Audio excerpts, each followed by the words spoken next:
नमस्कार दोस्तों, आपका स्वागत है हमारे चैनल हिंदी प्रज्ञा पर और मैं आपका दोस्त मोहित। तो दोस्तों आज हम शुरू करते हैं अध्याय 10। चैप्टर नंबर 10 है सजीव विशेषताओं का अन्वेषण। यानी हम इसमें जानेंगे जो सजीव होते हैं, जो लिविंग थिंग्स होते हैं, जो सांसें लेते हैं, जो क्रियाएं करते हैं, जो प्रतिक्रियाएं करते हैं, ठीक है, वे सभी चीज़ें, उन सभी चीज़ों का हम लोग क्या करेंगे, उनके बारे में जानेंगे और देखेंगे कि वे किस प्रकार की चीज़ें होती हैं, वे किस प्रकार से अपना जीवन चलाती हैं। तो दोस्तों चैप्टर को शुरू करते हैं। तो दोस्तों आप इस चित्र में देख पा रहे हैं कि किस प्रकार से चीज़ें जो होती हैं लिविंग थिंग्स होती है और नॉन लिविंग थिंग्स होती है। यानी कुछ चीज़ें ऐसी होती हैं जो निर्जीव होती हैं और कुछ चीज़ें ऐसी होती हैं जो सजीव होती है। जैसे कि आप देख पा रहे हैं जो मनुष्य है वो कैसा है, सजीव है, क्योंकि ये सांसें ले सकता है, अपने कार्य को कर सकता है, क्रिया प्रतिक्रिया कर सकता है, ठीक है। इसके अलावा जो है वो खाना पोषण कर सकता है, वृद्धि कर सकता है। वहीं आप देखेंगे पेड़ भी हमारे जैसा ही होता है, पक्षी भी हमारे जैसा ही होता है, ठीक है। तो ये सभी क्या है, सजीव है। वहीं मिट्टी की बात करें तो ये क्या है, निर्जीव है, ठीक है। पहाड़ जो है निर्जीव है, जल क्या है, निर्जीव है। तो ये सब चीजें निर्जीव होती हैं। वहीं आप देखेंगे कि जो घोंगा है उसका जो खोल है वो तो क्या है, निर्जीव है, किंतु इसके अंदर जो घोंगा है वो क्या है, सजीव है। ये जो आप देख पा रहे हैं वो क्या है, सजीव है। ये अंडा ऊपर से देखने पर तो निर्जीव है, लेकिन अंदर से क्या है, चूजा निकलेगा, उसका चिड़िया का बच्चा निकलेगा और वो कैसा होगा, सजीव होगा। तो इसके साथ ही आगे कहानी को पढ़ते हैं, देखते हैं आखिर इस चैप्टर में क्या है। तो दोस्तों कहानी यहाँ से स्टार्ट होती है कि अवधि और आयुष अपने माता पिता के साथ जो है सुबह सैर के लिए जाते हैं और अवधि घोंगे के कुछ खोल देखती है और उन्हें उठाने लगती है। उसकी माता जी उसे ऐसा न करने के लिए कहती है और बताती है कि ये खोल एक जीवित घोंगे का घर हो सकता है। वास्तव में ये उनके शरीर का एक अंग होता है, ठीक है। जैसा कि मैंने अभी बताया आपको कि जो निर्जीव घोंगा है ये क्या है, इसका खोल है, ये इसका खोल है, किंतु इसके अंदर भी इस प्रकार का घोंगा हो सकता है जो सजीव है। अवधि और आयुष को आश्चर्य होता है कि एक खोल जो हिल भी नहीं रहा है उसके अंदर कोई सजीव प्राणी लिविंग थिंग्स हो सकता है। बाद में विद्यालय जाने पर अवधि और आयुष अपने मित्रों के साथ उस घटना को साझा करते हैं। वे अपने शिक्षक के पास जाते हैं और उनसे पूछते हैं कि जो खोल हिल भी नहीं रहा था वह सजीव घोंगे के शरीर का एक अंग कैसे हो सकता है। तो शिक्षक कक्षा में सजीव और निर्जीव पर चर्चा प्रारंभ करते हैं। यानी हम इस चैप्टर में जानेंगे सजीव क्या है और निर्जीव क्या है, उसकी क्या क्या विशेषता होती है, किन किन कैरेक्टरिस्टिक्स, कौन कौन सी विशेषता हैं जो उनको एक निर्जीव और एक सजीव के रूप में पृथक करती है, अलग अलग करती है। चलिए देखते हैं। तो सबसे पहले दोस्तों यहाँ पर एक क्रियाकलाप है 10.1 में। इसमें देखते हैं क्या है कि हमारे चारों ओर अनेक प्रकार की क्या होती हैं, वस्तुएं होती हैं और अपनी कक्षा में चारों ओर देखें और आपको अनेक उदाहरण मिल सकते हैं। जैसे पेंसिल जो पकड़ी हुई है, पुस्तक जो आप पढ़ रहे हैं, ये मोबाइल जो आप देख रहे हैं ये भी क्या है, निर्जीव है। खिड़की जिसके पास कबूतर है, कबूतर क्या है, सजीव है, लेकिन खिड़की क्या है, निर्जीव है। तो कहना है कि इन्हें तालिका 10.1 में सूचीबद्ध करें और आप अपनी समझ के आधार पर इन्हें सजीव और निर्जीव के रूप में पहचानें और स्तंभ 2 में इसको लिखें। इन्हें सजीव या निर्जीव में विभाजित करने के कारण का आधार स्तंभ 3 में लिखें। यानी आपको एक तो सजीव लिखना है, निर्जीव लिखना है, उसके कारण भी बताने हैं, ठीक है। जैसे यहाँ पे नाम है पेंसिल, तो पेंसिल क्या है, निर्जीव है, कारण बताएं, सही उत्तर क्या है और सही उत्तर का कारण या टिप्पणी क्या है। तो आपको ये भी बताना है, चीज का नाम भी बतानी है, वो सजीव है निर्जीव ये भी बताना है, उसका कारण भी बताना है और आपने जो बताया था वो सही है या गलत है तो उसका सही आंसर चुन के वो भी लिखना है, ठीक है। तो दोस्तों जैसे कि आप देखेंगे कि यहाँ पे पेंसिल क्या है, निर्जीव है, वहीं पुस्तक क्या है, निर्जीव है, लेकिन कबूतर क्या है, सजीव है, कार निर्जीव है, पौधे सजीव है और अन्य उदाहरण आप सोच सकते हैं। दोस्तों अगला है 10.1, वह क्या है जो सजीव को निर्जीव से पृथक करता है। यानी अब हम जानेंगे कि वो कौन कौन सी विशेषता है जो बताती है कि ये सजीव है, ये निर्जीव है। चलिए दोस्तों देखते हैं। तो तालिका 10.1 को देखें। आपके विचार से एक पेंसिल निर्जीव है, एक कबूतर सजीव है। क्यों है? आपके अनुसार सजीव प्राणियों और निर्जीव वस्तुओं में क्या अंतर होता है? पहचाने गए सजीवों में क्या समानताएं? समानताएं यानी से समानताएं का मतलब है यहाँ पर उन दोनों में क्या क्या चीजें कॉमन है। यानी जैसे पेड़ भी श्वसन करते हैं, हम भी श्वसन करते हैं, वो भी ग्रोथ करते हैं, हम भी ग्रोथ करते हैं, वो भी मूवमेंट करते हैं, गति करते हैं, हम भी मूवमेंट और गति करते हैं। तो ये सारी क्या है? समानताएं हैं, जो दोनों में सेम चीजें हैं वो उसको कहते हैं समानता, और अंतर जो दोनों में अलग अलग चीजें हैं। चलिए आगे देखते हैं कि आपने पहचाना होगा कि गति क्या है। गति एक ऐसी समानता है जो सभी सजीवों में होती है। आप देखेंगे कि जितनी भी चीजें सजीव है, जो लिविंग थिंग्स है, उनमें क्या होती है? गति होती है। तो आपने कारों को सड़क पर चलते हुए देखा होगा, तो क्या इसका अर्थ यह है कि कार सजीव होती है? तो देखो, जैसे हम गति करते हैं, कार भी गति करते हैं, लेकिन क्या कार सजीव है? तो ऐसे कार्य को सूचीबद्ध कीजिए जो आप तो कर सकते हैं लेकिन एक कार नहीं कर सकती। तो आप देखेंगे जो कार है उसको पोषण की आवश्यकता नहीं होती है, हमें भोजन की आवश्यकता होती है। वो मानता हूं कि वो पेट्रोल डीजल से चलती है, लेकिन उनको उस प्रकार की भोजन की आवश्यकता नहीं होती जिस प्रकार का हम भोजन करते हैं। इसके अलावा आप देखेंगे कि जो मनुष्य होता है वो किसी कार्य के प्रति प्रतिक्रिया करता है। यानी मान लो आपके कांटा चुभ जाए पैरों में, तो आप तुरंत क्रिया करेंगे, आपको दर्द होगा। लेकिन क्या कार को दर्द होता है? नहीं ना। तो कार क्या है? निर्जीव है। ठीक है, तो ऐसे कार्यों को सूचीबद्ध कीजिए जो आप तो कर सकते हैं लेकिन एक कार नहीं कर सकती है। ठीक है, तो यही बात मैंने अभी बताई। आप भी सजीव होने का एक अद्भुत उदाहरण है। यानी मनुष्य तो सजीव है ही है। ठीक है, जब भी आप अपने आसपास की वस्तुओं को सजीव या निर्जीव के समूहों में बांटने का प्रयास करें, आप उन वस्तुओं की तुलना स्वयं से कर सकते हैं कि ये वस्तुएं हमसे किस प्रकार अलग है। ऐसी कौन कौन सी विशेषताएं हैं जो आपको एक कार से अलग करने में सहायता करती है। उदाहरण के लिए, कार के आमाप यानी आकार में अपने आप वृद्धि नहीं हो सकती। यानी आप देखेंगे जो कार है वो कार बन गई, वो फिक्स है, अब उसमें और बड़ा छोटा नहीं हो सकता। लेकिन मनुष्य क्या होता है? बचपन में छोटा होता है, फिर और बड़ा होता है, फिर और बड़ा होता है, इस प्रकार वो बड़ा होता रहता है थोड़ा थोड़ा। लेकिन कार एक बार जो बन गया वो वैसा ही रहता है। तो क्या इसका तात्पर्य है कि वह निर्जीव है? अब कार को निर्जीव के रूप में वर्गीकृत करने के लिए आपने किन किन विशेषताओं का उपयोग किया? तो सजीव होने की मूल विशेषताओं को पहचानने के लिए इसी प्रकार अपनी चर्चा को जारी रखिए। ऐसी कौन कौन सी सामान्य विशेषता है जो सजीवों को निर्जीव वस्तुओं से पृथक करती है? आइए उनके बारे में जानते हैं।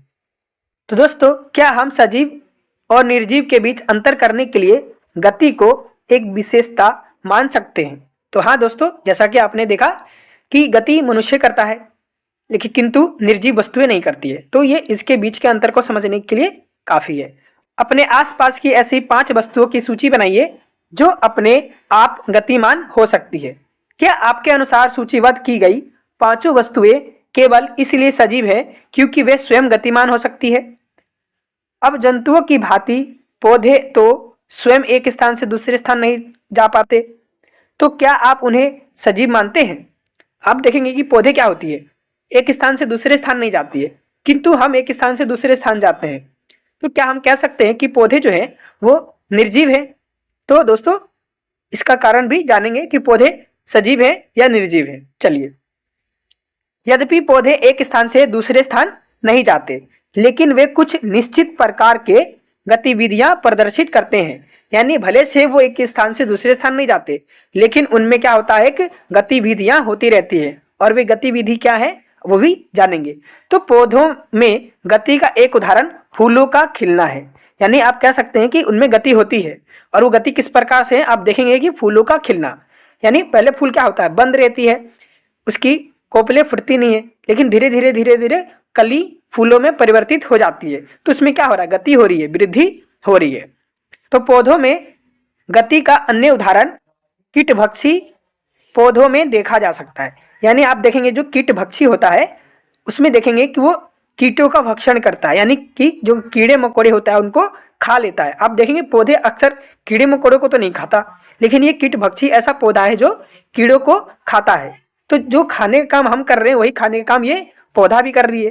तो एक उदाहरण आपको ये भी मिलता है कि ये सजीव के रूप में जा रहा है। फूलों का खिलना यानी जिस प्रकार से गति हम कर रहे हैं वो भी कर रहा है, तो वो भी एक प्रकार से सजीव की ओर जा रहा है। तो दोस्तों जो कीटभक्षी पौधा है वह अपने पोषण के लिए यानी भोजन करने के लिए, भोजन के लिए वो कीटों पर निर्भर होते हैं। ठीक है, कीटभक्षी पौधे का एक उदाहरण क्या है, ड्रोसेरा है। यानी जो आप ये पौधा देख पा रहे हैं ये कौन सा पौधा है, ड्रोसेरा है। ठीक है, तो ये क्या करता है, ड्रोसेरा की जो पत्तियां होती है वो तस्तरी या शोषर के आकार की होती है। जैसा कि आप इस प्रकार से आप देख पा रहे हैं ये ऐसी पत्तियां होती हैं। ठीक है, और जिसमें क्या होता है, असमान लंबाई वाले बाल होते हैं। यानी जो आप ये ऑरेंज कलर का जो देख पा रहे हैं ये इसकी क्या है, बाल है, जिसमें असमान लंबाई वाले बाल जैसे अनेक तंतु होते हैं। ये सारे क्या है, बाल जैसे अनेक तंतु हैं, जिनके छोर पर चिपचिपा पदार्थ होता है। यानी इसके किनारे किनारे पर क्या होता है, चिपचिपा पदार्थ होता है।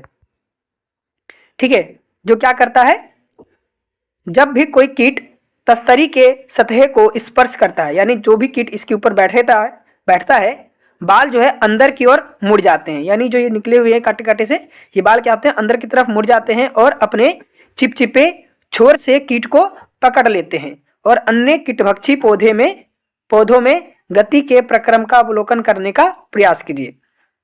तो यहाँ पे बताया गया है जो ये पौधा होता है वो कीटों को क्या करता है, पकड़ लेता है और उनको पोषण के रूप में, भोजन के रूप में खा लेता है। तो ये भी एक प्रकार की गति है और पोषण का भी एक एग्जाम्पल सेट कर रहा है। ठीक है, चलिए आगे देखते हैं दोस्तों। इसके अलावा आप देखेंगे कि आरोही लताएं भी अपने समीप रखी किसी वस्तु के चारों ओर लिपट जाती है।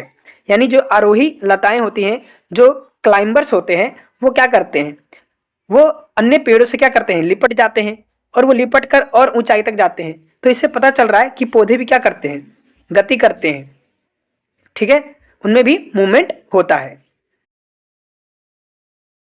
वो क्या करते हैं, अपने समीप रखी किसी भी वस्तु के चारों ओर लिपट जाती है। इसका तात्पर्य यह है कि भले ही पौधे एक स्थान से दूसरे स्थान पर नहीं जाते, फिर भी वे गतिशीलता प्रदर्शित करते हैं, मूवमेंट को दिखाते हैं।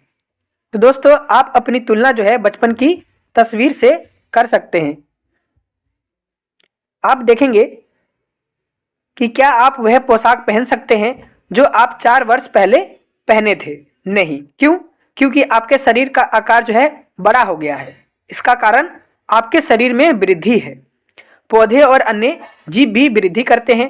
क्या हम मान सकते हैं कि वृद्धि सजीवों की एक विशेषता है? यानी आप देखेंगे हमारी दूसरी विशेषता क्या रहने वाली है, वृद्धि। यानी पहली विशेषता क्या थी दोस्तों, गति यानी मूवमेंट, और दूसरी विशेषता क्या हमारी, वृद्धि। तो आप देखेंगे कि जिस प्रकार हम वृद्धि करते हैं, जैसे बचपन में छोटे थे, अभी हम क्या हो गए हैं, पहले छोटे थे, फिर थोड़ा और बड़े हुए, थोड़ा और बड़े हुए, फिर और बड़े हो जाएंगे। इसी प्रकार पौधे भी क्या होते हैं, छोटा बीज होता है, फिर छोटा पौधा होता है, फिर बड़ा पेड़ बन जाता है। तो उनमें भी क्या हो रही है, वृद्धि हो रही है। तो सजीव भी तो पेड़ भी क्या है, सजीव है, और हम भी सजीव है। तो सजीव और निर्जीव में दूसरा विशेषता क्या है, वृद्धि का। यानी जो निर्जीव चीजें होती हैं वो वृद्धि नहीं करती हैं। जैसे कार को देखा आपने, वो जितना है उतना ही है, वो बड़ा नहीं हो सकता, और लेकिन हम बड़े हो सकते हैं। तो दोस्तों तीसरा विशेषता क्या रहने वाला है, भोजन या पोषण। तो सजीवों को क्या होता है कि अपनी वृद्धि करने के लिए और विकास करने के लिए भोजन या पोषण की आवश्यकता होती है। ऐसे ही 5 सजीवों को सूचीबद्ध कीजिए जिन्हें वृद्धि के लिए भोजन की आवश्यकता होती है। तो भोजन की आवश्यकता में आप देख सकते हैं, चिड़िया होती है, उनको भी भोजन की आवश्यकता होती है, पेड़ों को भी भोजन की आवश्यकता होती है, हम मनुष्यों को भी होती है, जानवरों को भी होती है, जो पानी में मछली वगैरह होती है उनको भी होती है। तो 4-5 एग्जाम्पल आप दे सकते हैं। इसके अलावा और भी बहुत सारी चीजें हैं। ठीक है, तो तीसरा विशेषता क्या होगी दोस्तों, पोषण की। पहला गति, दूसरा वृद्धि, तीसरा पोषण। तो दोस्तों अब ऐसी प्रक्रिया के विषय में सोचिए जिनके बिना हम जीवित नहीं रह सकते। तो सामान्य रूप से चलने के बाद, दौड़ने के बाद, थोड़ा नृत्य करने के बाद आपके द्वारा प्रति मिनट ली जाने वाली श्वासों की संख्या गिनिए, क्योंकि श्वास ही ऐसा है जिसके बिना हम लोग नहीं रह सकते। बिना सांस लिए क्या मनुष्य रह सकता है? वो खाए बिना या पिए बिना एक दिन तो रह सकता है, लेकिन वो बिना श्वास के, बिना सांस लिए वो एक दिन भी नहीं रह सकता है। तो आंकड़ों को अंकित कीजिए। क्या आप क्या पाते हैं क्या आप प्रत्येक स्थिति के बाद श्वासों की संख्या में कोई अंतर देखते हैं? क्या आपने कुत्ते, बिल्ली, गाय, भैंस जैसे अन्य जंतुओं की श्वसन प्रक्रिया पर ध्यान दिया है? वे विश्राम कर रहे हो, उनके पेट की गति को ध्यान से देखिए। आपने देखा होगा कि जिस प्रकार हम श्वसन करते हैं उस प्रकार से कुत्ते हो, चाहे बिल्ली हो, चाहे गाय हो, चाहे भैंस हो, सभी क्या करते हैं? श्वसन करते हैं। आपने देखा होगा जब कुत्ता लेटा होता है, श्वास ले रहा होता है तो उसकी पेट ऊपर नीचे होती रहती है। चाहे आप गायों को देखें, चाहे भैंसों को देखें, उनका पेट फूलता रहता है। ठीक है, तो वो क्या कर रहे हैं? श्वसन कर रहे हैं, और श्वसन में पेट फूलता है। मनुष्यों का भी फूलता है, जानवरों का भी फूलता है। तो हम कह सकते हैं कि हमारा चौथा जो विशेषता है वो कौन सा है? हमारी श्वसन है। कौन सा है? श्वसन। ठीक है, इसके बारे में भी देखते हैं।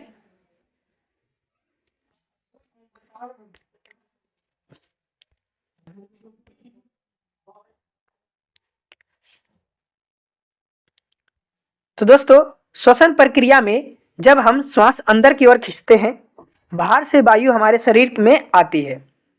जब हम श्वास बाहर निकालते हैं तो वायु हमारे शरीर से बाहर की ओर जाती है। यानी श्वास लेते हैं तो वायु अंदर, श्वास छोड़ते हैं तो वायु बाहर। श्वास लेना श्वसन प्रक्रिया का एक भाग है। यानी श्वास लेना भी क्या है? श्वसन प्रक्रिया का एक भाग है। और भी इसके श्वसन के अंतर्गत और भी चीजें आती हैं। ठीक है, तो क्या पौधे भी श्वसन करते हैं? तो आप कहेंगे हाँ, पौधे की पत्तियों की सतह पर छोटे छोटे छिद्र होते हैं जिन्हें रंध्र कहते हैं। क्या बोलते हैं दोस्तों? रंध्र कहते हैं। तो यानी पौधों में भी क्या होते हैं? छोटे छोटे छिद्र होते हैं। जैसे हमारी नाक होती है वैसे उनके पत्तों में छोटे छोटे छिद्र यानी कि छेद होते हैं, होल होते हैं, जिन्हें क्या बोलते हैं? रंध्र कहते हैं। ठीक है, तो इसमें क्या होते हैं? ये छिद्र पौधे के शरीर में वायु अंदर लेने और बाहर करने में सहायता करते हैं। यानी जो एयर है, जो वातावरण में कार्बन डाइऑक्साइड है, वो पौधे क्या करते हैं? अपने पत्तों में छोटे छोटे छेदों के माध्यम से अपने अंदर लेते हैं। और अन्य अपने विद्यालय की वरिष्ठ कक्षाओं के विद्यार्थियों के साथ बातचीत कीजिए और उनसे अनुरोध कीजिए कि क्या वे आपकी कक्षा में सूक्ष्मदर्शी के उपयोग से रंध्रों को प्रदर्शित कर सकते हैं। तो आप अपने स्कूलों में अपने टीचर से आग्रह कर सकते हैं कि वे आपको माइक्रोस्कोप से उन छोटे छोटे छिद्रों को दिखाएं। और दोस्तों, आप देखेंगे कि सभी सजीव क्या करते हैं? श्वास लेते हैं। यानी हमारा चौथा जो विशेषता रहने वाली है वो कौन सा होगा? श्वसन। यानी सभी जो सजीव होते हैं वो श्वसन लेते हैं, श्वास लेते हैं, श्वसन करते हैं। लेकिन जो निर्जीव होते हैं वो श्वास नहीं लेते हैं, श्वसन नहीं करते हैं। आप कार को देखेंगे, श्वास लेता है क्या? अपने चेयर को देखा है, कुर्सी को देखा, क्या श्वसन सांस लेता है क्या? अपने जिस बेड पे सोते हैं वो क्या श्वास लेता है? नहीं लेता है।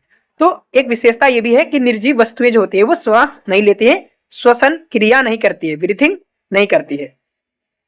तो क्या आपने ग्रीष्म काल में यानी गर्मी के मौसम के दौरान कमीज पर कांख के आसपास पड़ने वाले सफेद धब्बों को देखा है या पीले धब्बों को देखा है? ये धब्बे पसीने के कारण पड़ते हैं। आपने देखा होगा जो आपके स्कूल ड्रेस होते हैं तो आपके स्कूल ड्रेसों में पीले पीले धब्बे या व्हाइट व्हाइट धब्बे जो है लग जाते हैं। वो क्यों लगते हैं? तो वो हमारे धब्बे जो होते हैं वो पसीने के कारण आते हैं, क्योंकि शरीर से अवशिष्ट पदार्थ के रूप में निकलने वाले पसीनों में जल और लवण होते हैं। यानी हमारे शरीर से क्या होती है? अवशिष्ट पदार्थ, यानी जो बेकार की चीजें हैं वो हमारे शरीर से बाहर निकलती है।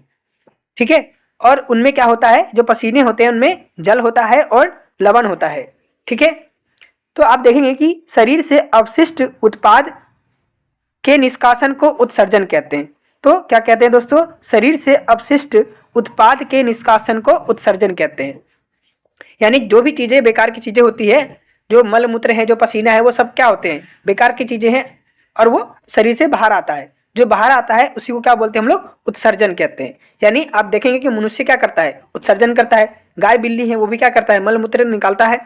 ठीक है, वो भी, उनको भी पसीना आता है। लेकिन क्या आपने कारों को देखा पसीना आते हुए?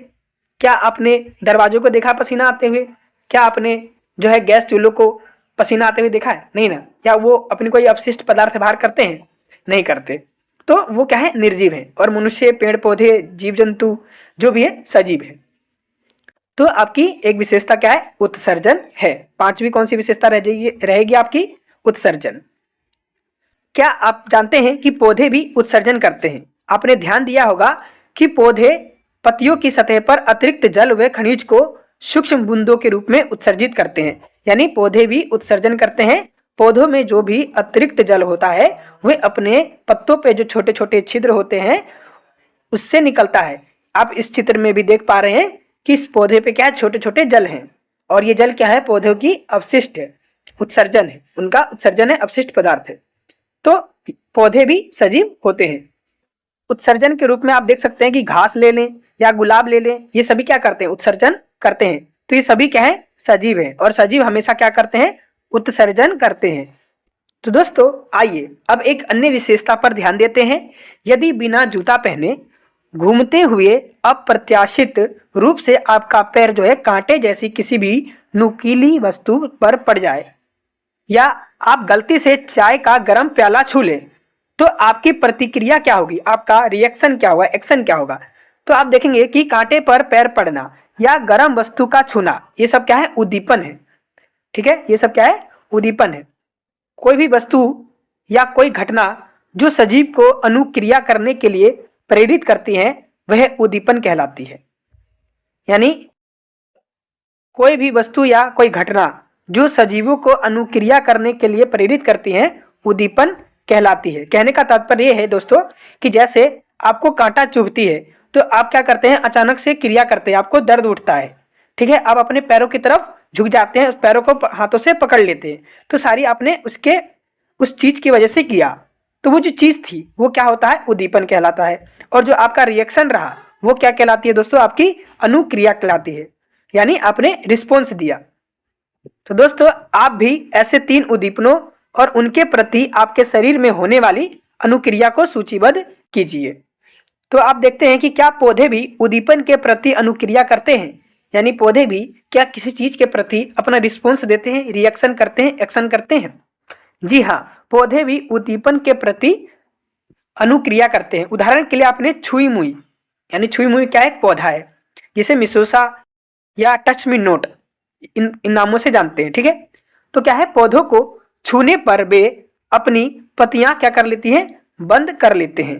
क्या आपने ध्यान दिया है कि कुछ पौधे जो होते हैं वो सूर्यास्त होने के बाद, यानी सन सेट होने पर क्या करते हैं, अपनी पत्तियों को बंद कर लेते हैं। पहले खुली होती है लेकिन शाम होते ही उनकी पत्तियां क्या हो जाती है, बंद हो जाती है। इस प्रकार के पौधे होते हैं, इसका चित्र भी आप देख सकते हैं। तो वे पौधे क्या करते हैं, सूर्य के बाद अपनी पत्तियों को ढक लेते हैं। और विशेष तौर पर कुछ पौधों की एक दूसरे के सामने वाली पत्तियां आपस में पास पास आ जाती है। यह आंवले के पेड़ की बंद पत्तियों में देखा जा सकता है। यानी आंवले की पत्तियों में क्या होता है कि जो पत्ते होते हैं वो एक दूसरे के आसपास आ जाते हैं। तो दोस्तों जो समस्त सजीव होते हैं, जितने भी लिविंग थिंग्स होते हैं, वो उद्दीपन के प्रति अनुक्रिया करते हैं। तो आप जो है एक विशेषता और लिख सकते हैं। कौन सी विशेषता, उद्दीपन के प्रति अनुक्रिया, यानी जो भी सजीव चीजें होती है वो उद्दीपन के प्रति जो है अनुक्रिया करती हैं, यानी जो है चीजों के प्रति रिएक्शन करते हैं, एक्शन करते हैं, रिस्पॉन्स देते हैं। तो आपने अपने आसपास कुछ अन्य ऐसे पौधे का पता लगाइए जिनकी पत्तियां सूर्यास्त के बाद बंद हो जाती हैं। तो आंवला और छुई मुई, आंवला और छुई मुई की पत्तियां इस प्रकार की अनुक्रिया क्यों करती है, उनके इस प्रकार के व्यवहार के लिए कौन सा उद्दीपन उत्तरदायी है। तो दोस्तों यहाँ पर क्वेश्चन पूछा गया था कि आंवला और छुई मुई की जो पत्तियां होती है वो इस प्रकार की अनुक्रिया क्यों दिखाती है, तो उनके इस प्रकार के व्यवहार के लिए कौन सा उद्दीपन उत्तरदायी है। तो जो उनका उद्दीपन है वो कौन सा है, स्पर्श है, यानी स्पर्श के कारण जो है वो ऐसा करती है। जब इन पत्तियों को छुआ जाता है, स्पर्श किया जाता है, तो इनमें क्या होता है, जो इनकी पत्तियों की जो कोशिकाएं होती है, जो सेल होती है, उनमें से कुछ पानी जैसी पदार्थ जो है बाहर आता है। और वो जो पदार्थ होता है, जो इसके अंदर एक दाब होता है, एक प्रेशर होता है। कौन सी प्रेशर होता है, तुरगर प्रेशर। तो वो तुरगर प्रेशर को क्या कर देती है, कम कर देती है, जिसकी वजह से जो पत्तियां होती है वो पास पास आ जाती है या मुड़ जाती है। तो दोस्तों अब हम एक और नई विशेषता के बारे में जानते हैं। वे कौन सी विशेषता है, तो क्या आपने जो है बिल्ली, कुत्ते या अन्य जंतुओं के बच्चों को देखा है। ठीक है, तो क्या आपने कभी जो है पेंसिल के बच्चे देखे हैं, कुर्सी या बल्ब के बच्चे देखा है, नहीं। तो जो सजीव वस्तुएं होती हैं वो क्या करती हैं, जनन करती हैं, यानी रिप्रोडक्शन करती हैं। क्या करती हैं, रिप्रोडक्शन करती हैं, जनन करती हैं। यानी अपने कुत्ते को, बिल्ली को या चिड़िया को या जानवर को, सभी को अपने बच्चे देखे होंगे। या मछली होती हैं, या जो क्या कह सकते हैं, जो मेढक होते हैं, या सांप होते हैं, उन सभी क्या होते हैं, बच्चे होते हैं, और मनुष्य के भी बच्चे होते हैं। तो यानी आप देख सकते हैं कि निर्जीव जो वस्तुएं होती हैं, जो नॉन लिविंग थिंग्स होती हैं, वो बच्चों को जन्म नहीं देती है, सजीव वस्तुएं जन्म देती हैं। तो ये एक अंतर होता है। तो जनन क्या होता है दोस्तों, तो जब हम अपने ही तरह के छोटे बच्चों को या नवजातों को जन्म देते हैं, जो प्रक्रिया होती है उसको हम लोग जनन कहते हैं या रिप्रोडक्शन कहते हैं। तो आप देखेंगे कि सभी जो सजीव होते हैं वो क्या करते हैं, जनन करते हैं। और जनन क्या होता है, अपनी तरह के नवजातों को जन्म देने की प्रक्रिया है। और जनन क्यों जरूरी है दोस्तों, तो जनन इसलिए जरूरी है क्योंकि यह जीवन की निरंतरता के लिए अनिवार्य है। यानी अगर जनन नहीं होगा तो जीवन निरंतर नहीं चलेगी। यानी यदि अगर एक कुत्ते यानी जानवर है, वो अपने जैसे एक और जानवर को नहीं जन्म देगा, वह अन्य ही जानवर को जन्म नहीं देगा, तो इस तरह क्या होगा, उनका जीवन खत्म हो जाएगा। अगर वो जन्म देते रहेंगे तो जो कुत्ते का जो जीवन है, जो पीढ़ी है, जो वंश है, वो चलता रहेगा, आगे भी आपको कुत्ता देखने को मिलेगा। लेकिन अगर वो जन्म नहीं देगा तो उनकी पीढ़ी या उनका अस्तित्व ही खत्म हो जाएगा। जैसे डायनासोर है, आजकल डायनासोर नहीं देखने को मिलता है, क्यों, क्योंकि उनके जैसे और बच्चे हैं ही नहीं, तो उन्होंने जन्म देना या उनका जीवन काल जो है बिल्कुल तरह से खत्म हो गया है। तो इसलिए जनन जरूरी है। अगला पॉइंट हम देखेंगे कि जब कोई सजीव जीवित रहने के लिए सभी संसाधनों जैसे भोजन है, वायु है, जल है की उपलब्धता होने पर भी उपयुक्त सभी लक्षणों को प्रदर्शित करने में सक्षम नहीं होता है, तो उसे मृत या डेड कहते हैं। ठीक है, यानी कि आपको सब कुछ मिल रहा है, आपको जल भी मिल रहा है, वायु भी मिल रही है, भोजन भी मिल रही है, लेकिन आप फिर भी ग्रोथ नहीं कर रहे हैं, विकास नहीं कर रहे हैं, गति नहीं कर रहे हैं, ठीक है, जनन नहीं कर रहे हैं, तो आप देखेंगे कि वो व्यक्ति क्या हो जाती है, मृत के समान हो जाता है, मर जाता है। तो आप देखेंगे कि सजीव में मृत होने का, मरने का गुण होता है, निर्जीव में ऐसा गुण नहीं होता। यानी पेड़ पौधे भी खत्म होते हैं, जानवर भी खत्म होते हैं, मृत्यु होती है उनकी भी, मनुष्यों की भी मृत्यु होती है। लेकिन आप देखें, कभी आपने देखा है कि पेंसिल मर गया है, कुर्सी मर गई है, बल्ब मर गया है, वो खराब होते, मरते नहीं। तो इन सभी बातों से ये निष्कर्ष निकलता है कि क्या आप सजीव और निर्जीव में अंतर स्पष्ट कर सकते हैं।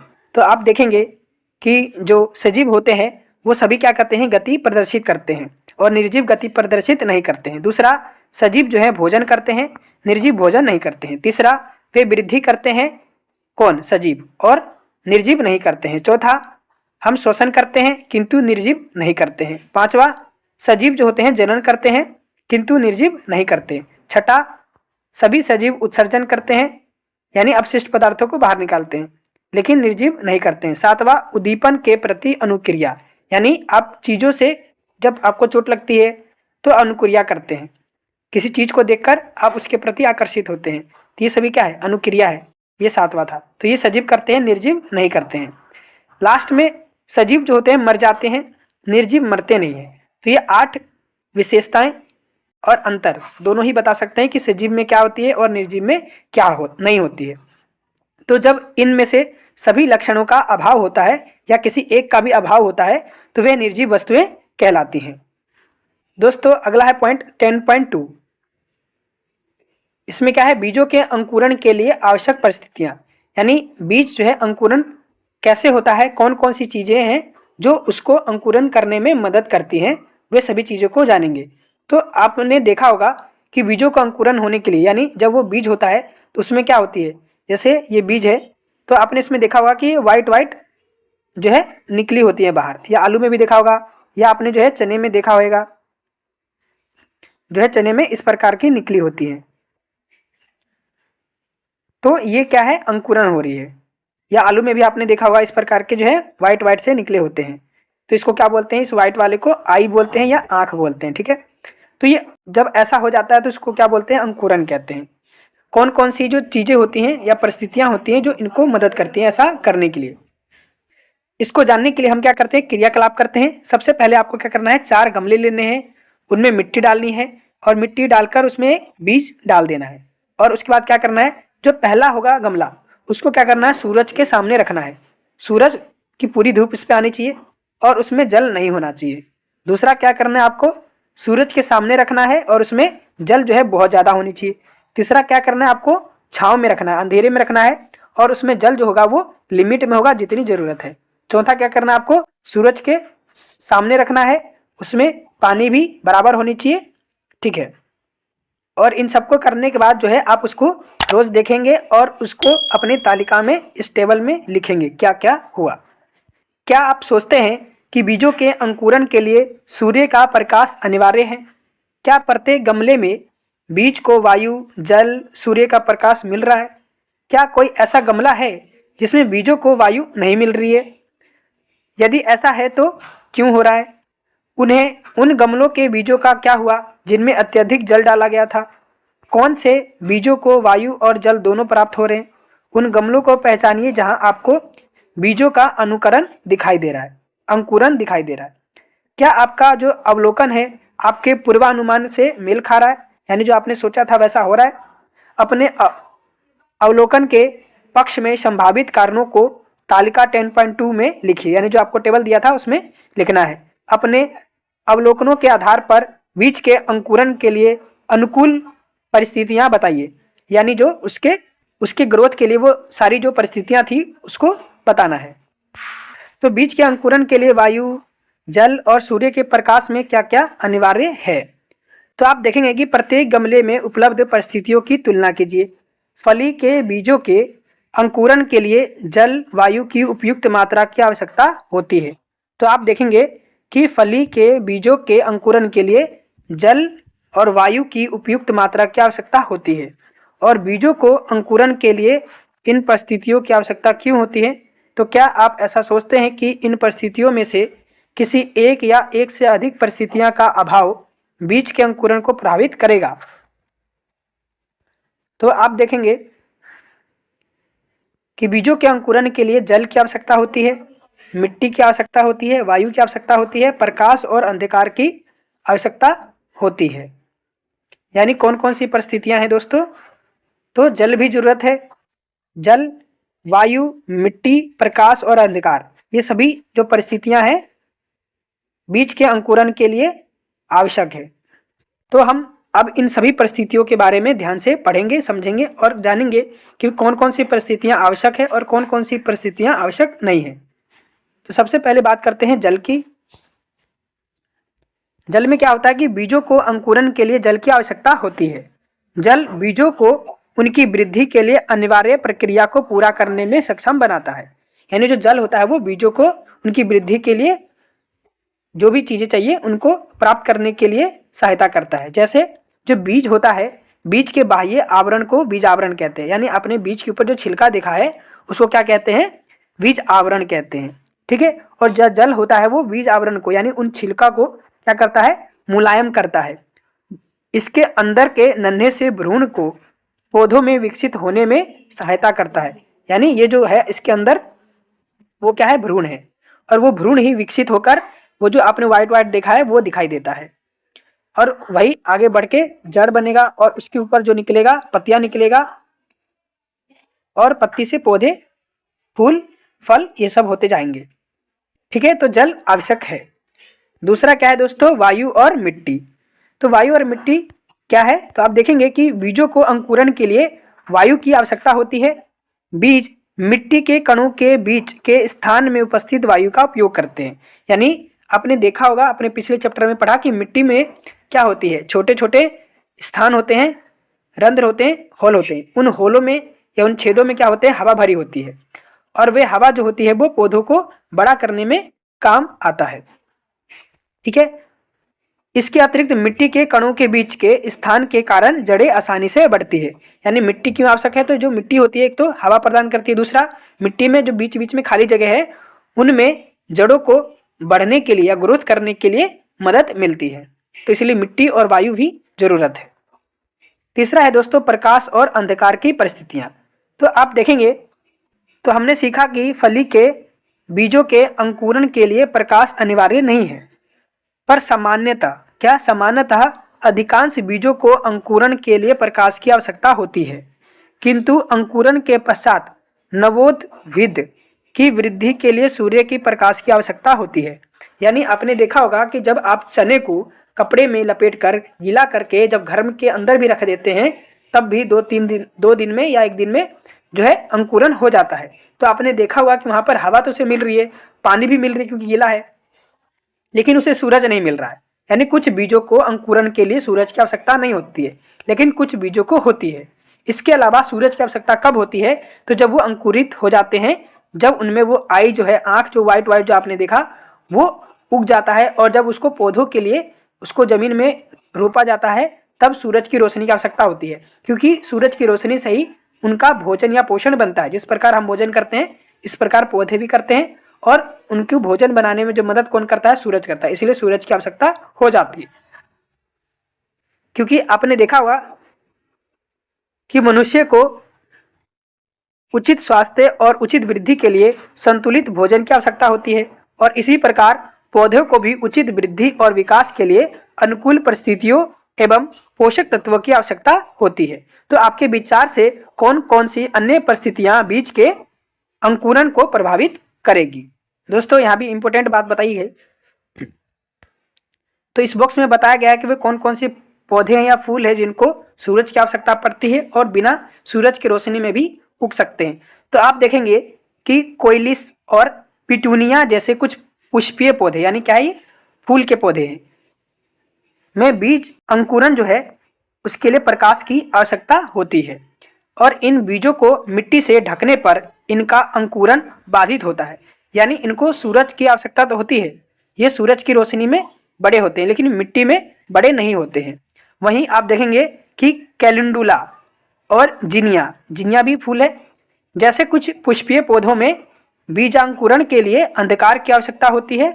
इन बीजों को पर्याप्त मिट्टी से ढका जाना चाहिए, यानी अंधेरे में उगते हैं, और दूसरा इनको मिट्टी से अच्छी तरह से ढका होना चाहिए। तो आप देखेंगे कि कोलियस और पिटूनिया है, उनको प्रकाश की जरूरत होती है, लेकिन मिट्टी की जरूरत नहीं होती है। तो ये ऐसा भी हो सकता है। दूसरा आपने देखा कैलेंडुला और जिनिया, जिनको अंधेरे में उगाया जा सकता है, रोशनी हो चाहे ना हो कोई फर्क नहीं पड़ता, किंतु इनके लिए मिट्टी होनी बहुत जरूरी है। तो दोस्तों क्वेश्चन पूछा गया है कि आप जो है बीजों को सजीव या निर्जीव किस श्रेणी में रखेंगे? तो आपने देखा कि बीज क्या करते हैं? ग्रोथ करते हैं। तो बीज जल की आवश्यकता होती है, मिट्टी, हवा, सूरज, इन सब की आवश्यकता होती है, उसे पोषण की आवश्यकता होती है। यानी जो बीज है वो क्या है? सजीव है, निर्जीव नहीं है। दोस्तों अब हम बात करते हैं पौधों में वृद्धि और गति, यानी पौधे में किस प्रकार से वृद्धि होती है और किस प्रकार से गति होता है, यानी उनमें ग्रोथ और जो मूवमेंट है उसको देखेंगे किस प्रकार से होता है। तो पौधे सूर्य के प्रकाश के प्रति किस प्रकार अनुक्रिया करती हैं? क्या सूर्य का प्रकाश पौधों के विभिन्न भागों की वृद्धि की दिशा को प्रभावित करता है? किसी पौधे को उल्टा रखे जाने पर इसकी जड़ें और प्रोह, यानी जड़ जो जड़ वाला हिस्सा है, और प्रो यानी जो पत्तियों वाला हिस्सा है, की वृद्धि जो है किस दिशा में होगी? आप इन प्रश्नों का उत्तर जो है खोजने के लिए किस एक क्रियाकलाप की योजना कैसे बनाएंगे? तो दोस्तों इसको जानने के लिए यानी यहाँ पे बताया गया है कि जब पौधों को उल्टा करके लगाया जाए तब उनकी जड़ किस दिशा में जाएगी और उनकी पत्तियां किस दिशा में जाएगी। यदि उनको सीधा रखा जाए तब किस तरफ जाएगी, और यदि उनको सिर्फ एक दिशा से ही सूरज की रोशनी दिया जाए तब उनकी जो पत्तियां हैं वो किस ओर जाएगी, जड़ें किस ओर जाएगी। इसके लिए हम एक क्रियाकलाप देखते हैं और समझते हैं। तो दोस्तों आप यहाँ पर 3 गिलासें देख पा रहे हैं। पहला जो गिलास है आप देख पा रहे हैं कि इसको यानी इस जो पौधा है उस पौधे को एक पेपर से, कागज से क्या किया गया? बांध दिया गया है, और जो इनकी जड़ें हैं, जो ये पूरा पौधा है वो पानी में नहीं है, पानी केवल यहाँ तक है, और जो पेपर है वो पानी को सोख रही है, ऑब्जर्व कर रही है। और यहाँ भी उल्टा कर दिया गया पौधे को, और पानी से ऊपर है, और ये पेपर उस पानी से जाएगा। इसमें क्या क्या है? यहाँ पर एक होल है, इस होल से केवल रोशनी जाएगी, बाकी इसको बॉक्स में बंद कर दिया गया है। तो ऐसा करने के बाद क्या होगा इनके साथ, देखते हैं। तो दोस्तों आप देखेंगे कि जो सीधा पौधा था उसका जो प्रो है, यानी जो पत्तियां हैं वो क्या करेगी? ऊपर की ओर ग्रोथ करेगी, और जो जड़ें हैं वो नीचे की तरफ ग्रोथ करेगी। अब दूसरे वाले गमले में हमने क्या देखा था कि जो पौधा था वो उल्टा था, लेकिन उल्टा होने के बावजूद भी जो जड़ें हैं वो मुड़कर नीचे आ जाएगी, और जो पत्ते थे वो मुड़कर ऊपर की तरफ चले जाएंगे। तीसरे में हमने क्या देखा था कि एक कोने से हम इसको रोशनी देंगे, तो आप देखेंगे कि जो जड़ें होती है वो हमेशा नीचे जाएगी, लेकिन जो पत्तियां होंगी वह जिस तरफ से रोशनी आ रही है उस ओर ही मुड़ जाएगा। तो ये पौधों में प्रक्रिया, जो वृद्धि है और जो गति है, जो मूवमेंट है, उसको दिखाता है कि जो पौधे होते हैं वो क्या करती है, सूरज की रोशनी की तरफ गति करते हैं। तो इन सभी बातों को देखते हुए यहाँ पर निष्कर्ष दिया गया है, उसको पढ़ते हैं। तो आप देखेंगे कि पौधों को सीधा रखे जाने पर जड़ जो है वो नीचे की ओर वृद्धि करती है और प्रोह यानी जो पत्ती वाला हिस्सा है की वृद्धि है वो ऊपर की दिशा में होती है। यदि पौधों को उल्टा कर दिया जाए या उल्टा रखा जाए तो जड़ जो होती है वो मुड़ जाती है और नीचे की ओर वृद्धि करती है, और जो प्रोह होती है वह भी मुड़ जाता है और ऊपर की ओर वृद्धि करता है। तीसरा हम देखेंगे कि यदि पौधों को सूरज का प्रकाश केवल एक ही दिशा से मिलता है तो जो प्रोह होता है, जो पत्ते वाला हिस्सा है, वह प्रकाश की दिशा में वृद्धि करता है, जबकि जड़ जो है वो नीचे की ओर वृद्धि करता है। यानी कुल मिलाकर बात जो है क्या है, यहाँ से आप अंडरलाइन कर सकते हैं अपनी किताब में कि पौधे के प्रोह यानी जो पत्ती वाला हिस्सा होता है वह क्या करती है, ऊपर की ओर बढ़ते हैं और सूरज के प्रकाश की ओर गति करते हैं। यानी हमेशा जो पत्ते होते हैं वो ऊपर ही बढ़ते हैं, नीचे नहीं बढ़ते हैं। और गति किस तरफ करते हैं, यानी मुड़ते किस तरफ हैं, तो वो जिधर सूरज की रोशनी आ रही होती है। जबकि जो पौधे की जड़ होती है वो हमेशा कहाँ जाती है, नीचे जाती है। चाहे आप पौधे को उल्टा लगाएं चाहे पौधे को सीधा लगाएं, तभी जड़ें नीचे ही जाएगी और जो पत्तियां हैं वो ऊपर बढ़ेगी और सूरज की दिशा में।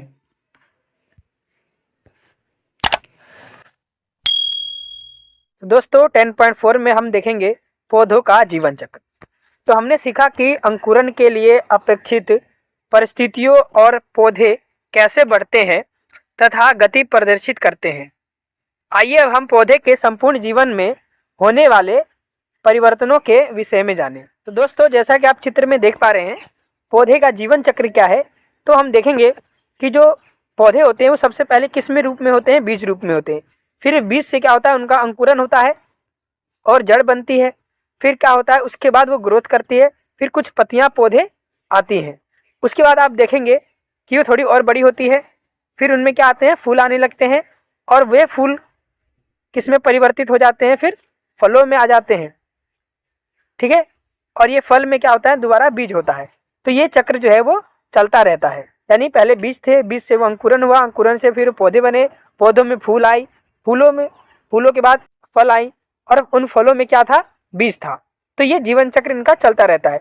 और जब वे सभी परिस्थितियां उनको मिल रही होती है, यानी उनको जल भी मिल रहा है, प्रकाश भी मिल रहा है, वायु भी मिल रहा है, सब कुछ मिल रहा है, लेकिन उसके बाद भी वो क्या है, ग्रोथ नहीं कर पा रहे हैं, या ज़्यादा पानी उनको मिल गया या ज़्यादा सूरज मिल गया तो क्या करने लगते हैं, वो सूखने लगते हैं और इस प्रकार उनका क्या हो जाता है, मृत्यु हो जाती है। तो ये पौधे का जीवन चक्र है। तो क्या होता है कि बीज एक पौधे के रूप में विकसित करता है, ठीक है, और परिपक्व होकर, यानी जो बीज है वो बड़ा हो जाता है, उसमें क्या आ जाता है, फिर फूल और फल उत्पन्न होते हैं। ठीक है, जैसा कि हमने देखा था कि नई फलियां ही इस पौधे के फल हैं। यानी हमने अभी चित्र में देखा था कि फूल के बाद फल दिखा था और फल में क्या आ जाता है, बीज आ जाता है। तो पौधे के फल हैं, ठीक है, और इस फल के भीतर क्या होता है, बीज होते हैं जो इस पौधे की पीढ़ी को आगे बढ़ाते हैं। बीज से पौधा, फिर बीजों की अगली पीढ़ी तक की संपूर्ण प्रक्रिया को पौधे का जीवन चक्र कहते हैं। यानी क्या होता है, बीज से पौधा बनता है और फिर बीजों की जो अगली पीढ़ी तक की जो इनकी संपूर्ण प्रक्रिया है वह इसका जीवन चक्र कहलाता है। यानी बीज क्या होगा, बड़ा होगा, अंकुरित होगा, फिर पौधे बनेगा, पौधे में फूल होंगे, फल आएंगे और फलों में बीज होगा, फिर उस बीज का अगली पीढ़ी, फिर से उस बीज को आगे रोपा जाएगा और ये प्रक्रिया चलती रहेगी, पीढ़ी दर पीढ़ी उनकी चलती रहेगी। तो इसी प्रक्रिया को उसको क्या बोलते हैं, जीवन चक्र कहते हैं। जब एक पौधा जो होता है, क्या होता है, जब एक पौधा बढ़ना बंद कर देता है, ठीक है, बढ़ना बंद कर देता है और अनिवार्य जो सभी परिस्थितियों की उपलब्धता के बाद भी उसमें जीवन की गतिविधियां धीरे धीरे समाप्त हो जाती हैं, तब उस पौधे को मृत मान लिया जाता है। यानी क्या होता है, जब पौधे को सभी परिस्थितियां मिल रही है, जैसे कि वायु मिल रहा है, मिट्टी मिल रही है, जल भी मिल रहा है, प्रकाश भी मिल रहा है, लेकिन जब ग्रोथ करना बंद कर देती है, वृद्धि करना बंद कर देती है, तब उसे क्या मान लेते हैं हम लोग, मृत या डेड मान लेते हैं। तो ये क्या है, पौधों का जीवन चक्र है। तो दोस्तों अब हम बात करेंगे 10.5 में जंतुओं का जीवन चक्र, यानी लाइफ साइकिल ऑफ एनिमल्स। हमने एक पौधे के जीवन चक्र के विषय में जाना। हमने देखा कि पौधे के जीवन चक्र में अनेक परिवर्तन होते हैं। क्या आपने कभी ध्यान दिया है कि समय के साथ जंतु कैसे बड़े होते हैं। विभिन्न जंतुओं के बच्चों के रेखा चित्र बनाएं और उनके नाम लिखिए। तो दोस्तों अब हम क्या देखेंगे, मच्छर का जीवन चक्र, और इसके माध्यम से जानेंगे कि जीवों का जो जीवन चक्र होता है वह किस प्रकार होता है। तो आपने अपने आसपास जो है मच्छरों की भिनभिनाहट की ध्वनि सुना होगा, सबके लिए एक सामान्य अनुभव है। जो मादा मच्छर होती है, आप अंडरलाइन कर सकते हैं कि मादा मच्छर होती है वो खून चूसने वाले कीट होते हैं, जिससे मलेरिया, डेंगू और चिकनगुनिया जैसी अनेक बीमारियों का संचरण होता है। यानी जो मलेरिया है, डेंगू है, चिकनगुनिया है, ये सब क्या है, मच्छर जब काटती है तो लोगों में फैलता है। और आपने जो है समाचार पत्रों, स्कूल के सूचना पट यानी जो आपका नोटिस बोर्ड होता है उस पर, या जागरूकता अभियानों के माध्यम से जाना होगा कि मच्छरों के प्रजनन की रोकथाम की जानी चाहिए। यानी जो उनका ग्रोथ हो रहा है, जो वृद्धि हो रही है, जो वो मच्छर जो है जन्म ले रहे हैं, उनको हमें रोकना चाहिए। हमें सलाह दी जाती है कि अपने आसपास कहीं भी जल इकट्ठा ना होने दे। और ऐसा क्यों है, क्योंकि जो मच्छर होते हैं वो स्थिर जलों में, जो स्थिर जल होते हैं, जो स्टेगनेंट वाटर होते हैं, वहाँ पर क्या करते हैं, मच्छर अपने अंडे देते हैं और अंडे क्या होती है, मच्छर का रूप ले लेती है, बड़े हो जाते हैं। यानी अगर आपके कूलर में पानी है, गमले में पानी है, या किसी गड्ढे में पानी है, तो उन पानी को हटा दो, चेंज कर दो, या उसमें जो है मच्छर मारने वाली दवाई वगैरह या मिट्टी का तेल हम डालकर उसको मच्छर पनपने से रोक सकते हैं।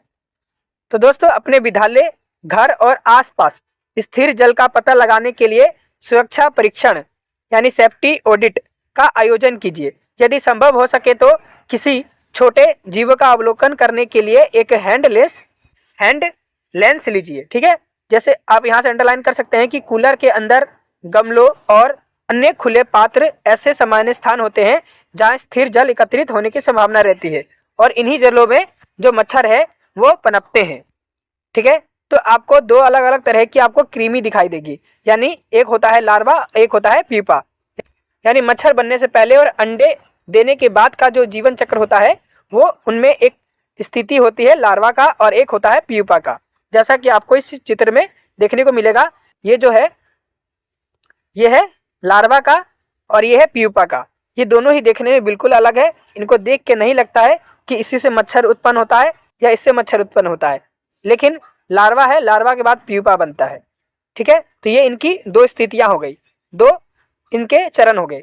इस तरह इनके चार चरण होते हैं। यानी सबसे पहले अंडा होएगा, फिर इनका लार्वा आएगा, फिर इनका प्यूपा आएगा और फिर मच्छर बनेंगे। तो दोस्तों ये लार्वा और प्यूपा जो मच्छरों के विकास के दौरान उनके जीवन की दो विशिष्ट अवस्थाएं हैं। यदि आपको लार्वा और प्यूपा दिखाई देते हैं तो इनकी सूचना जो है अपने टीचरों को देना चाहिए। दोस्तों जल निकायों में देखे गए मच्छरों के लार्वा और प्यूपा बार बार जल की सतह पर आते हैं। इसका क्या कारण हो सकता है? क्योंकि जो मच्छर होते हैं, मच्छर के लार्वा प्यूपा जल में रहते हैं और उन्हें श्वास लेने के लिए वायु की आवश्यकता होती है। ठीक है, वे श्वास लेने के लिए जल की सतह पर आते हैं। ठीक है, तो जो मच्छर होते हैं वो श्वास लेने के लिए क्या आते हैं, जल की सतह पे आते हैं। वे श्वास जो है वायु से लेते हैं। इसलिए हम क्या करेंगे, अगर हमें मच्छरों के जीवन चक्र को भंग करना है, जैसा कि यहाँ पे क्वेश्चन में लिखा हुआ है कि मच्छरों के जीवन चक्र को किस प्रकार से भंग किया जा सकता है, तो हम क्या करेंगे, हम मिट्टी के तेल का छिड़काव करेंगे। क्यों करेंगे दोस्तों? क्योंकि जो मिट्टी का जो तेल होता है वह जल की सतह पर एक पतली परत बनाता है और ये परत जल को वायु से पृथक कर देती है, जल को वायु से अलग कर देती है। और लार्वा और प्यूपा है जो है श्वास द्वारा वायु ग्रहण नहीं कर पाते हैं और जिसकी वजह से क्या हो जाता है, वे मर जाते हैं। यानी अगर आप तेल का छिड़काव करते हैं तो क्या होगा, पानी के ऊपर एक लेयर बन जाएगी, जिसकी वजह से जो वायु है उसका जो कांटेक्ट है वो कट जाएगा, कांटेक्ट है वो हट जाएगा और क्या होगा, जो मच्छर है वो श्वास नहीं ले पाएंगे। अगर नहीं ले पाएंगे तो क्या होगा, वो मर जाएंगे। तो दोस्तों ये क्या है, मच्छर का जीवन चक्र है। सबसे पहले क्या होता है, जो मच्छर है अंडा देती है। यानी पहली अवस्था या पहला जो स्टेज होता है इनका क्या होता है, अंडे का होता है, एक का होता है। उसके बाद क्या बनती है दोस्तों, ये लार्वा बनती है। लार्वा के बाद क्या होता है, प्यूपा बनता है। प्यूपा के बाद क्या है, वयस्क मच्छर बन जाता है, एडल्ट मच्छर हो जाता है, मस्क्यूटो हो जाता है। तो आप देखेंगे ये चार इनकी स्टेज होती है। सबसे पहले अंडे का, दूसरा लार्वा का, तीसरा प्यूपा का, चौथा मच्छर का। लेकिन आप देख पा रहे होंगे कि चारों ही स्टेज क्या है, बिल्कुल ही एक दूसरे से अलग है। इनको देख के ये पता ही नहीं लगता है कि जो मच्छर है वो लार्वा से ही निकलते हैं या प्यूपा से निकलते हैं या अंडे से निकलते हैं। ये तीनों चारों स्टेज बिल्कुल अलग है। इनको देख के नहीं पता चलता है कि मच्छर है पहले प्यूपा आया या पहले लार्वा आया। ठीक है, तो इस बात को ध्यान में रखें कि सबसे पहले क्या है, अंडा आया, अंडा के बाद लार्वा, लार्वा के बाद प्यूपा, प्यूपा के बाद वयस्क मच्छर। तो ये था मच्छर का जीवन चक्र। इसके बारे में और डिटेल में जानते हैं। आप अपनी किताब में अंडरलाइन कर सकते हैं कि मच्छर अपने जीवन चक्र में 4 अवस्थाओं से गुजरते हैं। कितनी अवस्था होती है? 4 स्टेज, 4 चरण होते हैं। सबसे पहले अंडा, लार्वा, प्यूपा और फिर वयस्क अवस्था। ठीक है, प्यूपा से निकला वयस्क मच्छर जल की सतह पर थोड़ा विश्राम करता है। यानी प्यूपा से जो निकला वयस्क मच्छर होता है वो जल की सतह पर आराम करता है और फिर उड़ जाता है। जो वयस्क मच्छर होता है वो 10 से 15 दिन तक जीवित रह सकता है। यानी हमें पता चला कि जो मच्छर होते हैं वो कितने दिन जीवित रह सकते हैं? 10 से 15 दिन तक जीवित रह सकते हैं। तो हमने देखा कि मच्छर जो होता है अपना जीवन अंडे यानी पहली अवस्था के रूप में आरंभ करता है और अंडे का विकास जो है लार्वा दूसरी अवस्था के रूप में होता है। फिर लार्वा का विकास जो है प्यूपा यानी तीसरी अवस्था के रूप में होता है और प्यूपा वयस्क मच्छर में परिवर्तित होता है। वयस्क मादा मच्छर सीधे जल पर या जल के समीप अंडा देते हैं और यह चक्र जो है चलता रहता है।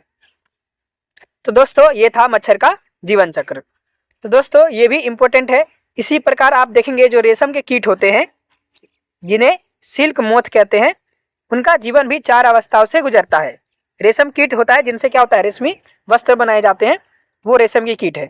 इसमें भी इनकी क्या होती है, 4 अवस्थाएं होती हैं। सबसे पहले क्या होता है, लार्वा, अंडा, अंडा के बाद लार्वा, लार्वा के बाद प्यूपा, फिर वयस्क होते हैं। अंडे लार्वा के रूप में विस्फुट होते हैं और फिर आकार में बढ़ते हैं। प्यूपा में परिवर्तन होने से पहले लार्वा जो होते हैं वो धागे जैसा पदार्थ स्रावित करते हैं। यानी क्या होता है, प्यूपा में परिवर्तन होने से पहले जो लार्वा होते हैं वो धागे जैसा पदार्थ स्रावित करते हैं, यानी धागे जैसा चीजें निकालते हैं जो उनके चारों ओर लिपट जाता है। ये वो रेशे हैं जिनका उपयोग जो है रेशमी वस्त्र बनाने के लिए किया जाता है। भारत में खादी और ग्रामोद्योग आयोग यानी KVIC ने रेशम के उत्पादन के लिए अनेक केंद्र स्थापित किए हैं। यानी रेशमी वस्त्र बनाने के लिए या रेशमी कीट से रेशम निकालने के लिए सारी फैक्ट्रियां वगैरह बनाई गई हैं। तो दोस्तों अगला है हमारा मेढक का जीवन चक्र। तो हम इसमें देखेंगे कि the life cycle of frogs यानी मेढक का जीवन चक्र जो है वो किस प्रकार का होता है। तो दोस्तों जब आप तालाब के किनारे जल की सतह पर सफ़ेद जेली जैसे किसी पदार्थ का अवलोकन कर सकते हैं। ये जेली जैसा पदार्थ जल में या उसके आसपास उगने वाले किसी पौधे के साथ भी संलग्न हो सकता है, यानी उससे जुड़ा हो सकता है। ये जेली जैसा जो पदार्थ होता है वह मेढक के अंडे का समूह होता है जिसे जलांडक के रूप में जाना जाता है। जलांडक यानी जल प्लस अंडक, जलांडक यानी जो अंडा है उसको क्या बोलते हैं, जलांडक कहते हैं। जो मेढक का अंडा होता है जलांडक होता है। तो 10.7 में दिखाया गया है कि मेढक के जीवन चक्र की सभी अवस्थाओं की विशेषताओं का अवलोकन कीजिए। यानी आप इस चित्र में देख पा रहे हैं दोस्तों कि क्या क्या चीजें हैं आपको दिख रही है। आपको मेढक के जीवन चक्र में 4 अवस्थाएं मिलेंगी। पहला अंडा अवस्था जो भ्रूण अवस्था में परिवर्तित होती है। दूसरा टेडपोल अवस्था जिसमें पहले पूंछ युक्त तथा पैर विहीन प्रारंभिक अवस्था और पीछे के पैरों सहित बाद की अवस्था। तीसरा मुंडकक यानी कि फ्रॉगलेट अवस्था और चौथा वयस्क मेढक अवस्था। तो दोस्तों जैसा कि इस चित्र में आप देख पा रहे हैं कि सबसे पहली अवस्था कौन सी है, ये वाली जिसमें आप देख रहे हैं ये क्या है, जलांडक है, यानी जल में जो उसका अंडा है जलांडक। ठीक है, और इसके अलावा दूसरी अवस्था भी देखेंगे, ये तो पहला दिन है। और आप देखेंगे कि दूसरे और तीसरे दिन में ये ग्रोथ होता है, ये उसकी भ्रूण है। फिर दूसरे अवस्था में देखेंगे कि पूंछ के साथ टेडपोल जिसमें दिन 7 से 10 दिन में ये इस प्रकार का हो जाता है। फिर दूसरी अवस्था में ही आप देखेंगे कि पैरों के साथ जो है टेडपोल, जिसमें आप 8 से 10 सप्ताह में ये चीजें आपको दिखाई देगी। फिर तीसरी अवस्था क्या है, मंडूकक यानी फ्रॉगलेट, तो ये 12 सप्ताह में आपको दिखाई देगी। और चौथा आपको दिखाई देगा वयस्क मेढक, जो आपको 14 सप्ताह में दिखाई देगा। यानी टोटल जो इनका जीवन चक्र होता है मेढक बनने तक का 14 सप्ताह हो जाता है, लगभग 3 से 4 महीने ये ले लेता है। यानी कुल मिला के आप देखेंगे कि पहली अवस्था में वह क्या रहता है, अंडा रहता है, फिर क्या बनता है, भ्रूण बन जाता है। फिर दूसरी अवस्था में देखेंगे उसके साथ क्या है, पूंछ है, फिर कुछ दिन और बढ़ेगा और फिर देखेंगे पैर भी आ जाता है, तो ये क्या है, टेडपोल है। और तीसरी अवस्था में देखेंगे आप लोग फ्रॉगलेट को। फिर चौथी अवस्था में देखेंगे आप लोग मेढक को। यानी 3 स्टेट हो गई, पहला अंडा और भ्रूण, दूसरा टेडपोल, तीसरा फ्रॉगलेट, चौथा वयस्क मेढक। तो दोस्तों जब आप अवलोकन करेंगे तो आप देखेंगे कि जो टेडपोल होता है कि पिछले पैर विकसित हो गए हैं, किंतु फिर भी उसकी पूंछ है। पूंछ उन्हें जल में तैरने में सहायता करती है। ठीक है, पूंछ क्या काम क्या है, तो पूंछ जो है उन्हें जल में तैरने में सहायता करती है। और धीरे धीरे टेडपोल छोटे मेढक की तरह दिखने लगते हैं, जिन्हें मंडूकक कहते हैं। वे अब भी जल में रहते हैं, लेकिन कुछ समय थल पर भी बिताना आरंभ कर देते हैं। वे बड़े होते जाते हैं और उनकी पूंछ पूर्णतः लुप्त हो जाती है और उनके पैर जो हैं बलवान हो जाते हैं, जिससे उन्हें कूदकर स्थल पर आने में सहायता मिलती है। और पूर्ण विकसित वयस्क मेढक बनने पर वे जल और थल दोनों में रहने लगते हैं। तो दोस्तों कहने का तात्पर्य यह था कि जो टेडपोल था उसका पैर निकल तो गया है, लेकिन पूंछ फिर भी है। पूंछ किस लिए है, ताकि उसको जल में तैरने में सहायता मिल सके। जब जो टेडपोल है वो थोड़ा बड़ा होगा, और जब बड़ा होगा तो कुछ मेढक जैसा दिखने लगता है, और इस स्थिति में इसको हम लोग क्या बोलते हैं, फ्रॉगलेट कहते हैं। और ये फ्रॉगलेट क्या है, फ्रॉग जैसा दिखने लगता है। और ये तब क्या होता है, ये जमीन पर भी जा सकता है और जल में रह सकता है।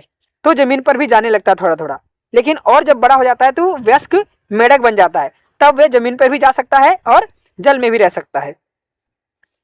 तो दोस्तों यहाँ पे प्रश्न किया गया है कि आपके विचार से क्या पक्षी भी जीवन चक्र की विभिन्न अवस्थाओं में महत्वपूर्ण परिवर्तन प्रदर्शित करते हैं। तो बिल्कुल दोस्तों, पक्षी भी क्या होता है, पहले अंडे देते हैं, फिर वो थोड़ा और बड़ा होता है, फिर उनके पंख वंख निकलते हैं, फिर वो उड़ने लगते हैं। ठीक है, तो जंतु का जीवन चक्र पौधे के जीवन चक्र से किस प्रकार भिन्न है। हम ये भी जानते हैं कि पौधे का जीवन चक्र और जंतु का जीवन चक्र बिल्कुल अलग होता है। पौधा क्या है, वो पौधा होता है, छोटा बीज होता है, फिर थोड़ा अंकुरित होता है, फिर छोटा प्लांट होता है, फिर बड़ा पेड़ बन जाता है। इसी प्रकार जंतु भी क्या होता है, पहले बच्चे देते हैं, फिर वो बच्चे चलते हैं, फिर धीरे धीरे बड़े हो जाते हैं। तो दोस्तों ये था आपका मेन पॉइंट्स जो हमने इस चैप्टर में पढ़ा था। श्वास लेना, मृत्यु, उत्सर्जन, मंडूकक यानी कि फ्रॉगलेट, अंकुरन, ठीक है, वृद्धि, लार्वा, जीवन चक्र, सजीव, गति, निर्जीव, पोषण, प्यूपा, जनन, श्वसन, अनुक्रिया, उद्दीपन, टेडपोल, ये सभी महत्वपूर्ण शब्द हैं और इन्हीं शब्दों से ही मिलते जुलते आपको क्वेश्चन में दिखाई देंगे। ठीक है, और इस चैप्टर का जो ये सारांश है, तो इसके सारांश को देख लेते हैं कि हमने इस चैप्टर में क्या क्या देखा था। तो हमारे आसपास की वस्तुओं को सजीव और निर्जीव में श्रेणीबद्ध किया जा सकता है। ठीक है, सभी जीवों की मूल विशेषताएं होती हैं, वे गति भी करते हैं, वे खाते हैं, वे वृद्धि करते हैं, श्वास लेते हैं, उत्सर्जन करते हैं, उद्दीपन के प्रति अनुक्रिया करते हैं, जनन करते हैं और मरते हैं। इनमें से किसी भी विशेषता की अनुपस्थिति यानी एब्सेंस इंगित करता है, बताता है कि वे सजीव नहीं है, निर्जीव है। प्रत्येक सजीव जो होते हैं अपने जीवन काल में अनेक अवस्थाओं से गुजरता है। ठीक है, और बीजों का जो अंकुरन है जल, वायु और उपयुक्त प्रकाश अथवा अंधकार की परिस्थितियों की उपलब्धता पर निर्भर करता है। इसके साथ ही हमने देखा था कि बीजों के अंकुरन के समय जो जड़ें हैं वो सामान्य नीचे की ओर जाती है, जबकि जो प्रो होते हैं यानी पत्ते वाले हिस्से होते हैं वो ऊपर की तरफ वृद्धि करते हैं। तो इसके साथ ही हमने देखा दोस्तों कि एक पौधे का जीवन चक्र जो होता है वो बीज के अंकुरन से आरंभ होता है और उसके बाद वह वृद्धि और विकास की अनेक अवस्थाओं से गुजरता है। ठीक है, इनमें पुष्पन यानी पुष्प खिलना, बीज उत्पन्न करना सम्मिलित आता है। ठीक है, उनके जीवन चक्र के दौरान उत्पन्न जो बीज होते हैं वो नए पौधों में अंकुरित हो जाते हैं और ये चक्र जारी रहता है। दूसरा हमने देखा था कि एक जंतु का जीवन चक्र जो होता है वो जनन के फलस्वरूप नवजात के जन्म से आरंभ होकर वृद्धि और विकास की विभिन्न अवस्थाओं से गुजरता है। ठीक है, तत्पश्चात क्या होता है कि वयस्क अवस्था आती है और अंततः वे मृत्यु हो जाती है उनकी। और जनन प्रक्रिया जो होती है वो जीवन की निरंतरता को सुनिश्चित करता है, यानी जीवन जो है निरंतर चले, इसलिए जनन होना बहुत जरूरी है। तीसरा आगे हमने क्या देखा था कि जो मच्छर होते हैं अपने जीवन काल में अंडे देते हैं, फिर लार्वा आता है, फिर प्यूपा आता है, फिर वयस्क मच्छर से गुजरते हैं। इसी तरह मेढक भी देखा था, अंडे देते हैं, टेडपोल देते हैं, फिर फ्रॉगलेट होता है यानी मंडूकक होता है, फिर वयस्क अवस्था आ जाती है, मेढक बन जाते हैं। ठीक है, इसके साथ ही हमने देखा था कि कुछ सजीवों जैसे मच्छरों और मेढकों के जीवन चक्र की विभिन्न अवस्थाओं में महत्वपूर्ण परिवर्तन भी आते हैं, कुछ चेंजेस भी आते हैं। और ये चेंज क्या होते हैं, उनके शरीर के आकार, जो उनका शेप होता है, जो उनकी साइज होती है, और कभी कभी आवास में भी देखे जा सकते हैं। ठीक है, ये परिवर्तन उनके रहने में भी देखी जा सकती है, उनके शेप साइज में भी देखी जा सकती है, उनकी बॉडी में भी देखी जा सकती है। ठीक है दोस्तों, तो ये यहीं तक था आपका चैप्टर। आपको कैसा लगा हमें कमेंट में जरूर बताएं, और अगली वीडियो आपको किस टॉपिक पे चाहिए हमें ये भी बताएं। धन्यवाद दोस्तों, नमस्कार।